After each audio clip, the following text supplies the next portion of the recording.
ताजपुर गांव में दो पति पत्नी रहते थे। उनका नाम था धर्मदास और सीमा।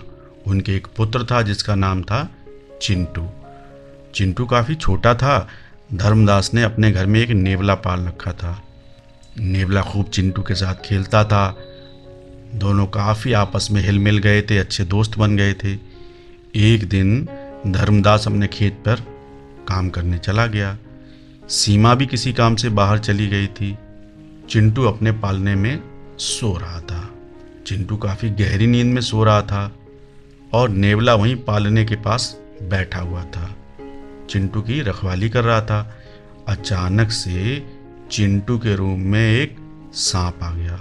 सांप काफ़ी विकराल था और वो चिंटू के पालने की तरफ ही आ रहा था। अचानक से नेवले की नज़र उस काले सांप पे पड़ी। वो भाग के गया और सांप की गर्दन पकड़ी और उसको दबोच लिया। सांप और नेवले की घमासान लड़ाई हुई। अंत में नेवले ने सांप को मौत के घाट उतार दिया। नेवला अपनी बहादुरी पर बहुत प्राउड महसूस कर रहा था। उसने सोचा आज मालकिन जब आएंगी उससे बहुत खुश होंगी।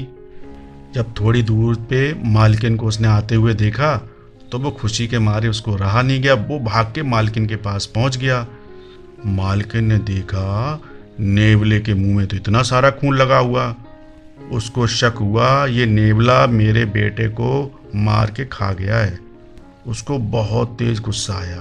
वो गुस्से से पागल हो गई। उसने देखा सामने बरामदे में एक डंडा पड़ा हुआ है। उसने डंडा उठाया और नेवले को मारना शुरू कर दिया।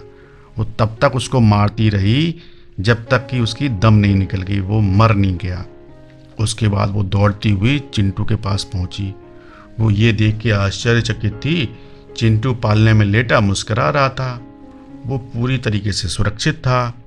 फिर उसने साइड में देखा एक बहुत बड़ा सांप मरा पड़ा है। सीमा को ये समझते देर नहीं लगी कि नेवले ने ही सांप को मारा है और उसके बेटे की जान बचाई है।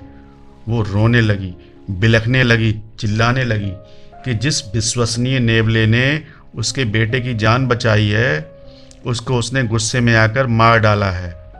वो दुख से चिल्ला रही थी, रो रही थी, पश्चाताप कर रही थी, लेकिन अब पछताने का कोई फायदा नहीं। नेवला तो मर चुका था।